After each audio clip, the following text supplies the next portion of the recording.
ஒரு அம்மாவுக்கு 2 குழந்தை பிறக்குது. ஒரு குழந்தை இறந்து போயிருக்கு, ஒரு குழந்தை உயிரோடு இருக்கு. 2 குழந்தையும் கொண்டு வந்து தாயிட்ட காமிச்சிட்டு இறந்து போன குழந்தைய புதைக்கணும். கொண்டு வந்து காமிக்கிறாங்க. ஒரு குழந்தை கை கால் ஆட்டிகிட்டு இருக்கு தொட்டியில், பக்கத்துலேயே ஒரு குழந்தை இறந்து போய் படுத்திருக்கு. சமீபத்தில் நடந்த சம்பவம். 4 டாக்டர் நிற்கிறாங்க, 8 நர்ஸ் நிற்கிறாங்க. என்னுடைய வீட்டில் 4 மருத்துவர்கள். தாய் மயக்கம் தெளிஞ்சு குழந்தை பிறந்து பிரசவ வலியிலேருந்து அப்போ தான் எந்திரிக்கிறாங்க. அந்த குழந்தை 2ஐயும் உத்து பார்க்குறாங்க. ஒரு குழந்தை உயிரோடு இருக்குது, ஒரு குழந்தை இறந்து போயிருக்கு. உண்மை சம்பவம், கதையல்ல. தாயினுடைய சக்தி என்ன என்பதை தெரிந்து கொள்ளுங்கள். டாக்டரை பார்க்குறாங்க, ஒரு குழந்தை இறந்து போச்சுன்னு சொல்கிறாரு. பீடியாட்ரிஷியன் முயற்சி பண்ணி பார்த்து அழல குழந்தை, அதனால் இறந்து போச்சுன்னு முடிவு பண்ணிட்டாங்க. அந்த தாய் சொல்லுகிறாள், என்னுடைய வயிற்றிலே 2 குழந்தைகள் உயிரோடு இருப்பதை நான் உணர்ந்தேன். நீங்கள் மிகப்பெரிய மருத்துவர், சுகப்பிரசவம், எப்படி ஒரு குழந்தை இறக்க முடியும்? வாய்ப்பே இல்லை. இல்லைம்மா, எவ்வளோ முயற்சி பண்ணி பார்த்துட்டோம், முடியல. அந்த தாய் கேட்கின்றாள், அந்த இறந்து போன குழந்தையை நான் கொஞ்ச வேண்டும். அதுக்கு தான் கொண்டு வந்தோம், நீங்கள் கொஞ்சிட்டு கொடுங்க, கொண்டு போய் புதைக்கிறோம். அந்த தாய் வாங்கி தோளிலே கிடத்தி கொண்டு இறுக்கமாக அந்த குழந்தையை அணைத்து கொண்டு கதறி கதறி அழுகின்றார். புருஷன் சொல்கிறார், பக்கத்தில் இருக்கிற கணவன், ஒரு குழந்தை உயிரோடு இருக்க, அழாத, பச்சை உடம்பு அப்படிங்கிறார். கையை தட்டி விட்டாங்க. புதைக்கிறதுக்கு குழந்தைய கொடுன்னு டாக்டர் கேட்குறாங்க, நர்ஸு கேட்குறாங்க, கையை தட்டி விட்டாங்க. மாணவ செல்வங்களே, அத்துணை பேரும் பார்த்து கொண்டிருக்கும் போது குழந்தை அழுகின்ற குரல் கேட்டவுடன் உயிரோடு இருக்கின்ற குழந்தையை அத்தனை பேரும் பார்க்கின்றோம். தாயினுடைய தோளிலே இருந்த குழந்தை தாயினுடைய அரவணைப்பிலே உயிர் பெற்று கதறி அழுகின்றது.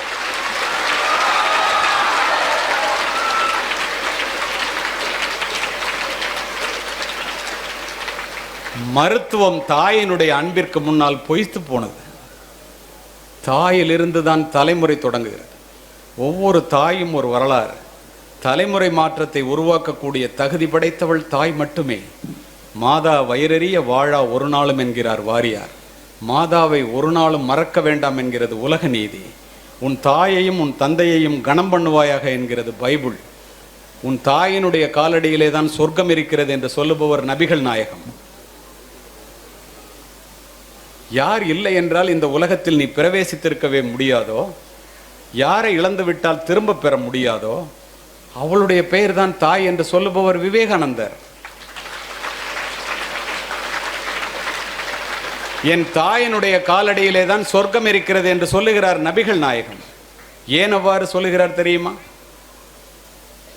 10 மாதம் உன்னை சுமந்து புரண்டு படுத்தால் கூட உனக்கு வலிக்குமே என்று உனக்கு வேண்டியதை மட்டும் உண்டு, தனக்கு வேண்டியதை வெறுத்து, நீ பிறப்பதற்கு முன்பே உனக்காக இறைவனிடம் வேண்டிய ஒரு ஜீவன், உன்னதமான ஜீவன் இந்த உலகத்தில் உண்டென்றால் அது உன்னை பெற்றெடுத்த தாயை தவிர யாருமே.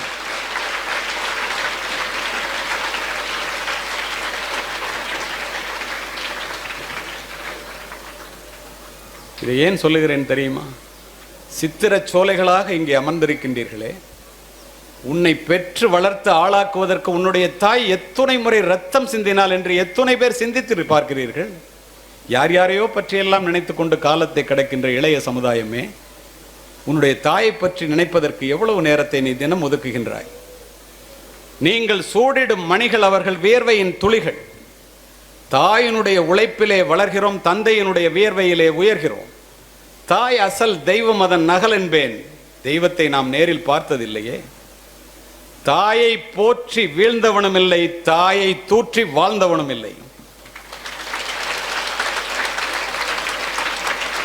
வளர்ந்த பிறகு நான் நான் என்று சொல்லுகின்றீர்களே, அந்த நான் என்பது யார்?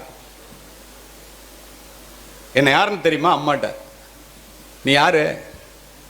உன் உடலிலே ஓடுகின்ற இரத்தம், எலும்பு, சதை, உயிர், உடல் அத்துணையும் அந்த பெற்றோர்கள் போட்ட பிச்சை என்பதை கடைசி வரை மறந்து விடாதீர்கள்.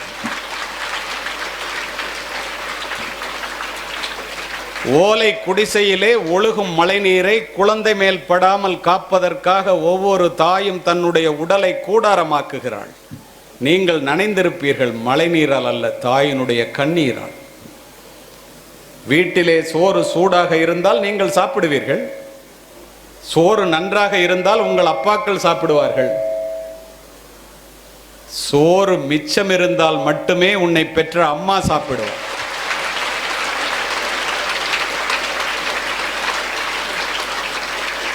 நான் உலகம் முழுவதும் சென்று உரையாற்றுபவன். ஒரு மாதத்திற்கு 2 நாடுகளில் உரையாற்றுவதற்காக பயணிப்பவன். நான் பார்த்தது என்ன தெரியுமா? உலகத்திலேயே தனக்காக சொத்து சேர்க்காத அப்பாவும் தனக்காக சமைக்காத அம்மாவும் இந்தியாவை தவிர எந்த நாட்டிலும் இல்லை.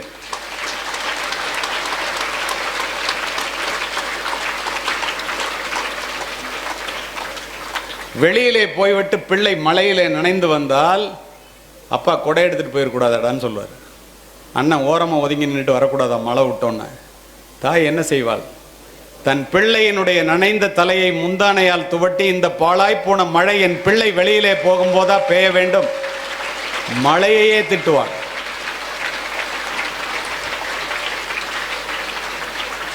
பூமிக்கு அடியிலே இருக்கின்ற நீரானது கிணற்றின் மூலம் முகம் காட்டுவதைப் போல, பசுவினுடைய உடலிலே இருக்கின்ற பாலானது மடிக்காம்பிலே சுரப்பதைப் போல, இறைவன் ஒவ்வொரு வீட்டிலும் தனித்தனியாக இருக்க முடியாது என்ற காரணத்தினால் தாயை படைத்தான்.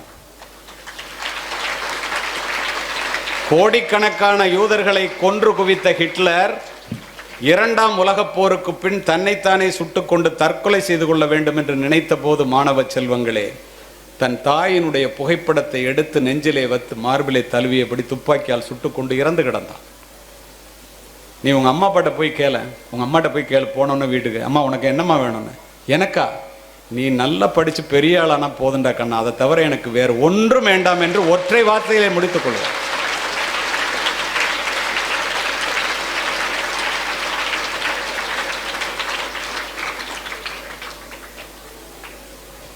இது வள்ளலார் வளர்ந்த பூமி. பட்டினத்தார் எல்லாவற்றையும் துறந்த துறவி. கோடிக்கணக்கான சொத்தை தூக்கி எறிஞ்சிட்டு துறவு கோலம் பூணும்போது மனைவி வந்து மறிக்கிறாங்க. உனக்கு ஈமக்கிரியை செய்யாமல் நான் சாக மாட்டேம்மா, உனக்கு கண்டிப்பாக நான் உனக்கு ஈமக்கிரியை செய்யாமல் இந்த ஊரை விட்டு போக மாட்டேன், பூம்புகாரை விட்டுங்கிறார். அப்படியே அந்த வார்த்தையை சொல்லி முடிக்கின்றேன். நிறைய பேர் கண்ணை துடைக்கிறீங்க, நான் பார்க்குறேன், நின்றுட்டு பேசுகிறதுல எனக்கு தெரியுது. தாயினுடைய பாசம் எல்லாருக்கும் அப்படித்தான். எது நெகிழ்வானதோ அதுவே மகிழ்வானது. தன் தாய் இறந்த செய்தியை கேட்டு சுடுகாட்டிற்கு ஓடி வந்த முற்றும் துறந்த துறவி பட்டினத்தார் தாயினுடைய உடலை பச்சை வாழை மட்டையிலே வைத்து எரித்து உருகி உருகி 10 பாடல்களை பாடினார். இதை நீங்கள் கேட்டிங்கன்னா, தன்னுடைய தாயை வயதான காலத்திலே முதியோர் இல்லத்திலே எவனும் சேர்க்க மாட்டான். குறிப்பாக நீங்கள் முதியோர் இல்லங்களை மூடிவிடலாம். ஏன் அப்படி சொல்கிறேன் தெரியுமா? இறந்து போன தாயை பார்த்து ஒரு துறவி பாடுகின்றார். உங்களுக்கு தமிழ் நன்றாக புரிகிறது. 2 திங்களாய் அங்கமெல்லாம் நொந்து பெற்று பைகளன்ற போதே பரிந்தெடுத்து செய்ய 2 கைப்புறத்திலேந்தி கனகமுளை தந்தாளை எப்பிறப்பில் காண்பேனினி. பாலூட்டி சீராட்டி வளர்த்த தாயே இறந்து போயிட்டே, உன்னை எப்படி பார்ப்பேன்? முந்தி தவம் கிடந்து 300 நாளளவும் அந்தி பகலாய் இறைவனை ஆதரித்து தொந்தி சரிய சுமந்து என்னை பெற்ற தாயார் தனக்கோ எரிய தளல் மூட்டுவேன்.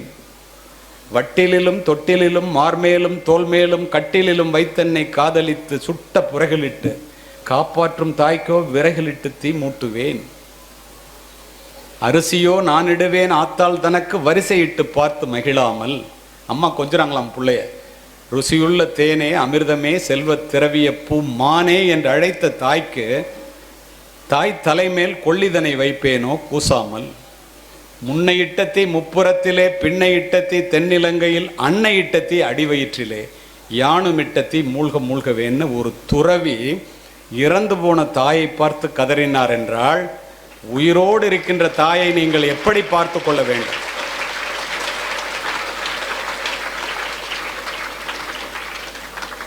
அமெரிக்காவில் ஒரு பையன் வேலை பார்க்குறான். அவனுக்கு வீட்டில் பொண்ணு பார்க்குறாங்க. அம்மா அப்பா டீச்சர். தன்னுடைய வாழ்க்கை பூரா அவனுக்காக ஒப்படைச்சாங்க. அவன் அங்கே இன்னொரு பொண்ணை லவ் பண்ணி கல்யாணம் பண்ணுறான். சொல்லி பார்க்குறாங்க, கேட்கல. தாயிட்ட பேசுறது குறையுது, தாயை பார்க்க வர்றது குறையுது. அப்பா அந்த ஏக்கத்திலே 2 பேரும் ஆசிரியர்கள். அந்த ஏக்கத்திலே படுத்துட்டாங்க. ஒரு புள்ள பார்க்கலையேன்னு. அப்பா இறக்க போகிறாரு, வாடா அப்படின்னு சொல்லி கூப்பிட்றாங்க. வரல. அப்பா இறந்து போயிட்டாரு. துறவி தாயை பார்த்து என்ன பாடுபாடினாருன்னு நம்ம சொன்னல. நிஜ வாழ்க்கை எப்படி இருக்கு பாருங்க. ஏன் இவ்வளோ தூரம் சொல்கிறேன்னு தெரிஞ்சுங்க. இத்துணை மணி நேரம் ஏன் பேசுகிறேன் என்று தெரிந்து கொள்ளுங்கள். ஒரு மாற்றத்தை உருவாக்கியே ஆக வேண்டும் என்ற ஒற்றை சிந்தனையோடு பேசி கொண்டிருக்கின்றேன். அமெரிக்காவிலிருந்து வரமாட்டேங்கிறான். அப்பா இறந்து போகிறாரு. படிக்க வச்ச சித்தப்பா பேசுகிறாரு, அப்பா இறந்து போயிட்டாரா, கொல்லி வைக்கிறதுக்கு வாடா. துறவிகளே வந்து கொல்லி வைக்கிறாங்க. 4 நாள் பாடியை வைங்க வர்றாங்க. 4 நாள் கழித்து வர்றான். அப்பா உயிரோட பார்க்கலன்னு அம்மாவுக்கு கோவம், பேசலை, போய் கொல்லி வைக்கிறான். 4 கோடி ரூபா பொறுமானம் உள்ள வீடு. அங்கேருந்து வந்தோன்னே தாய் பேசாமல் இருக்காங்க. அம்மாட்ட சொல்கிறான், நீ இன்னமும் இங்கே தனியாக இருக்க வேண்டாமா, அப்பா இறந்து போயிட்டார். அந்த பேதை மனம், அந்த தாய் நினைக்கின்றால் நம்மளை அமெரிக்காவுக்கு அழைச்சிட்டு போயிடுறான், பிள்ளைகளெல்லாம் பார்க்கலாம், பேர பிள்ளையை பார்க்கலாம், அமெரிக்காவை பார்க்கலான்னு. இவன் சொல்கிறான், 4 கோடி ரூபாய்க்கு வீட்டை விற்றுட்டேன், அதனால நீ வீட்டில் இருக்க முடியாது, உன்னை முதியோர் இல்லத்தில் விட்டுட்டு போகிறேங்க. அந்த தாய், தந்தை இறந்த வீடு, நான் இதிலே இருந்து செத்து போகிறேன்டா, அப்புறம் வீட்டை எடுத்துக்கிடாங்கிறாங்க. கதறுகிறாள், பதறுகிறாள், அழ அப்படியே கொண்டு போய் முதியோர் இல்லத்தில் சேர்த்துட்டு 18 மணி நேரம் விமானத்தில் பயணிக்கிறான். 4 கோடி ரூபா பணத்தை வாங்கிட்டு. இந்த அம்மாவுடைய காசு 50,000 ரூபா முதியோர் இல்லத்துக்கு கட்டிட்டு போகிறான்.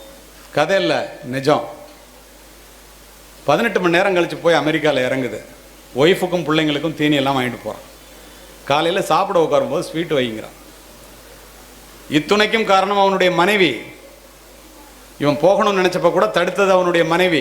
அதுக்கப்புறம் இவனே மாறிட்டான். உன் தாய் பசித்திருக்க உன் தாரத்திற்கு ஊட்டாதே ஒருபோதும். புரிந்து கொள்ளுங்கள். இவன் போனோன்னா சாப்பிட உட்காரான், ஸ்வீட் வைங்கிறான். துக்கம் நடந்த வீட்டில் ஸ்வீட் வைக்கக்கூடாதுன்னு அப்போ தான் சொல்கிறான் அந்த மனைவி. துக்கம் முடிஞ்சு 1 மாதம் ஆச்சு, கருமாதி முடிஞ்சு போச்சுங்கிறான்.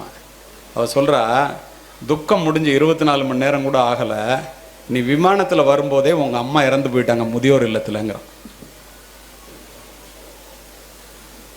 இதுக்காகவா உங்களை படிக்க வைக்கிறாங்க? இதுக்காகவா திங்கிறதுக்கு சோறு கூட இல்லாமல் உங்களெல்லாம் வளர்க்குறாங்க? தயவு செய்து புரிந்து கொள்ளுங்கள். உலகத்திலேயே துயரமான கண்ணீர் தாயினுடைய கண்ணீர். தேடி சோறு நிதந்தின்று பல சின்ன சிறு கதைகள் பேசி மனம்பாடி துன்பமிக உழன்று பிறர் வாட பல செயல்கள் செய்து நரை கூடி கிளப்பருவம் எய்தி கொடும் கூற்றுக்கு இறையென பின் மாயும் பல வேடிக்கை மனிதரைப் போல் நான் வீழ்வேன் என்று நினைத்தாய் எம்பம் பாரதி. பிறந்தோம், வளர்ந்தோம், 40 மார்க் வாங்கினோம், பாஸ் பண்ணோம், 10,000 ரூபா சம்பளத்துக்கு வேலைக்கு போனோம், கல்யாணம் பண்ணிக்கிட்டோம், வயசாயிடுச்சு, முடி நரைச்சி போச்சு, தோல் சுருங்கி போச்சு, செத்து போயிட்டோம். மிருகங்கள் கூட இதைத்தான் செய்கின்றன. இதற்கு 6 அறிவு தேவையில்லை. பிறப்பு ஒரு சம்பவமாக இருக்கட்டும், இறப்பு ஒரு சரித்திரமாக இருக்க வேண்டும். இந்த 7th டே ஈடன் பள்ளியானது ஆள்போல் தலைத்த அருகுபோல் வேரூன்றி நலமுடனே முன்னேற ஞானமுடன் மாணவர்கள், மாணவிகள், பெற்றோர்கள், ஆசிரியர்கள், நிர்வாகம் அத்துணை பேரும் சிந்திக்க வேண்டும். மிகப்பெரிய மாற்றம் நிகழ்ந்தே தீரும். இத்துணை மணி நேரம் அமைதி காத்த அத்துணை நல்ல உள்ளங்களுக்கும் வாய்ப்பு கொடுத்த நிர்வாகத்திற்கும் நன்றி, வணக்கம்.